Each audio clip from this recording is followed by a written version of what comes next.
What does it mean to say that the United States is exceptional? If it means just unique, then the claim is unexceptional because no two countries are exactly alike. If it just means that Americans have believed their country is special, then, as a British skeptic has written, there's nothing exceptional about this exceptionalism. All great nations cherish national myths. If it means that the USA is exceptionally virtuous, given its ideals of liberty, equality, justice, prosperity, social mobility, and peace with all nations, then ipso facto, the nation is exceptionally vicious for falling so short of those ideals. If the term means rather that Americans are somehow exempted from the laws of entropy governing all other nations, that, as Bismarck is reported to have quipped, God has a special providence for fools, drunks, in the United States, then such exceptionalism can only be proven sub specie aeternitatis.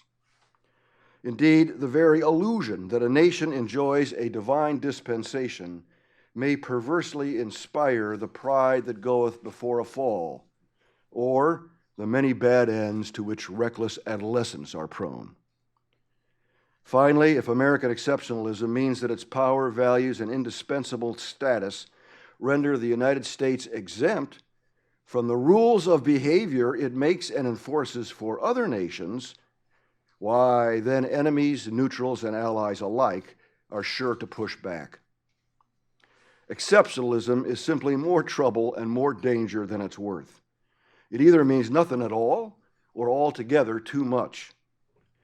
But the principal reason to banish the term from historical discourse is that the icky, polysyllabic, Latinate moniker didn't even exist until the mid-20th century.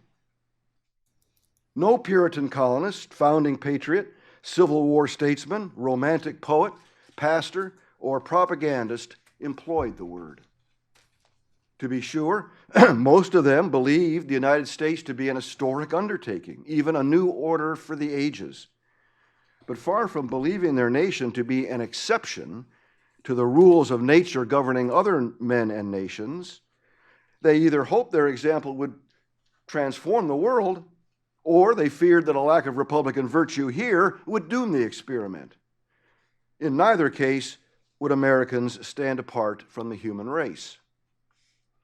Not until 1835 did Alexis de Tocqueville catalog the features of New World democracy and conclude, quote, "The position of the Americans is therefore quite exceptional, and it may be believed that no democratic people will ever be placed in a similar one," unquote. Okay, but note, however, that he applied the term to Americans' position rather than to the people themselves, and disputed the notion that American institutions and values could ever be universal. In any event, his adjectival usage had no echo and inspired no noun, no ism, among Americans themselves. Exceptionalism as a sort of birthright is an anachronism.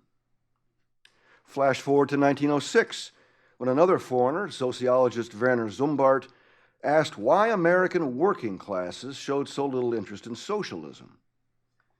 He identified many reasons for this, but nowhere did he employ any word that could be fairly translated as exceptionalism.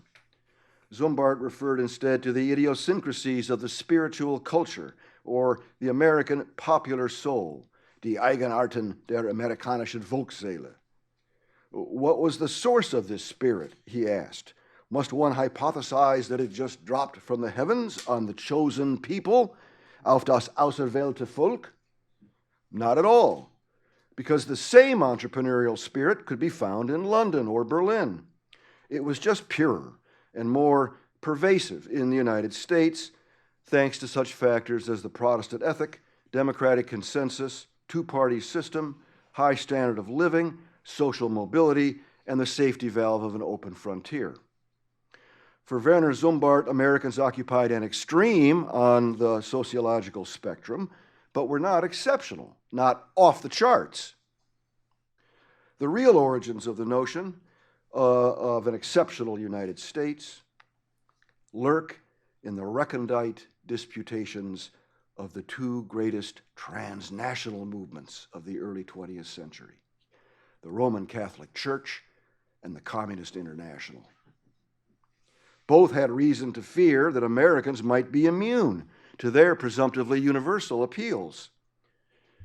Really, ever since 1784, when Bishop John Carroll set up the first Catholic diocese in the U.S., the Vatican displayed confusion about how to grow a doctrinal, hierarchical church in a mostly Protestant land that enjoyed religious freedom and material plenty. A century later, the big immigration wave of the 1890s, the Vatican displayed confusion. The European prelates grew alarmed about reports from American bishops about the erosion of doctrine and obedience among Catholic immigrants and their children. So, Pope Leo XIII issued an encyclical in 1899, Testem Benevolentiae Nostrae, which condemned the heresy of Americanism, a name, I noticed to my amusement, the encyclical says, to which there is no reason to take exception.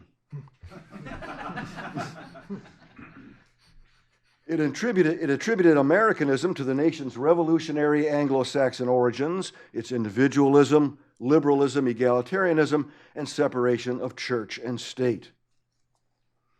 Finally, in the 1920s, American communist leader J. Lovestone rendered a diagnosis of American society that echoed those of Zumbart and the Vatican. His purpose was to explain, or explain away, his comrades' failure through their agitation and propaganda to raise the consciousness of the workers of Pittsburgh or Detroit. They made so little progress in America. Well, the reason, argued Lovestone, was that capitalism in the U.S.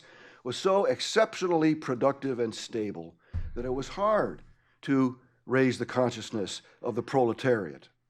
Hence, the revolution would take longer to develop here than in other countries.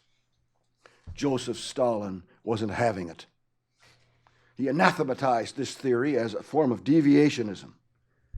Well, then Wall Street promptly crashed, and the American Communist Party officially coined the term at its 1930 Congress in the form of an obituary. Quote, "The storm of the economic crisis in the United States blew down the house of cards of American exceptionalism." Unquote. How then did the term become a fetish? It remained in currency among leftist intellectuals throughout the 1930s, when the Great Depression failed to radicalize Americans, and the 1940s, when World War II propelled the U.S. to global dominance. Then the Cold War broke out, at which point it was probably just a matter of time before someone turned the Stalinist term of derision into a patriotic badge of honor and stamped it on the whole of American history. That someone was Max Lerner, a former editor of The Nation, turned Cold War liberal, and the author of the 1,000-page America as a Civilization of 1957. That was the book with the famous quote, "Every man has two countries, his own and America." Lerner was careful to reject the spread eagle theorists, I'm quoting, seeking to depict America as immune from the forces of history and the laws of life, unquote, and he knew that the no socialism in America theory might be used to suppress dissent, McCarthy era and so forth. Still, he concluded, quote, "These distortions should not blind us to the valid elements in the theory of exceptionalism. America represents the naked embodiment of the most dynamic elements of modern Western history," unquote. Well, exceptionalism just dovetailed perfectly with a new orthodoxy among political scientists that Harvard professor Louis Hartz dubbed America's liberal tradition. Born free of an aristocracy and a national church, Americans had no need for Europe's ideological radicalism, or for that matter, anti-ideological conservatism. Historians such as Daniel Boorstin, soon to be Librarian of Congress, followed Perry Miller in tracing this exceptionalism back to the Puritans. And they inspired a generation of textbooks which spread it throughout the land. Sociologists such as Seymour Martin Lipset put the concept to good use as a heuristic device. Most of all, the idea of an America set apart by providence and endowed with a special mission to redeem the whole human race dovetailed perfectly with the need to mobilize Americans for a holy war against godless communism. Those were the years when Truman and Eisenhower assiduously courted ecumenical religious support for the Cold War, both at home and abroad. Those were the years when the United States both recognized Israel and courted Muslims, bankrolled Christian Democrats in Europe, and established diplomatic relations with the Vatican. Those were the years when the Judeo-Christian tradition became a civilizational motto, and the White House encouraged former communist Will Herberg to codify the civil faith in Protestant Catholic Jew, an essay in American religious sociology, 1955. Those were the years when Under God was added to the Pledge of Allegiance and the National Prayer Breakfast was established. Those were the years when Eisenhower said, "Our form of government has no sense unless it is founded in a deeply felt religious faith, and I don't care what it is," unquote. Those were the years when political rhetoric became steeped in what sociologist Robert Bellah called God talk, and the first Roman Catholic president, John F. Kennedy, played the role of civic high priest better than anyone prior to Ronald Reagan. If the term was of Cold War vintage, how come computerized word searches show that references to American exceptionalism exploded, literally from hundreds to tens of thousands, only after the Cold War was over? My historian's instinct tells me the question itself is the answer. The Cold War was over. Globalization and multiculturalism were the new trends, and American identity was being challenged as never before. What made exceptionalist rhetoric ubiquitous was the fact that it was now contested and therefore deployed by almost all sides in the culture wars of the 1990s, the foreign wars of the 2000s, and now the political wars of the 2010s.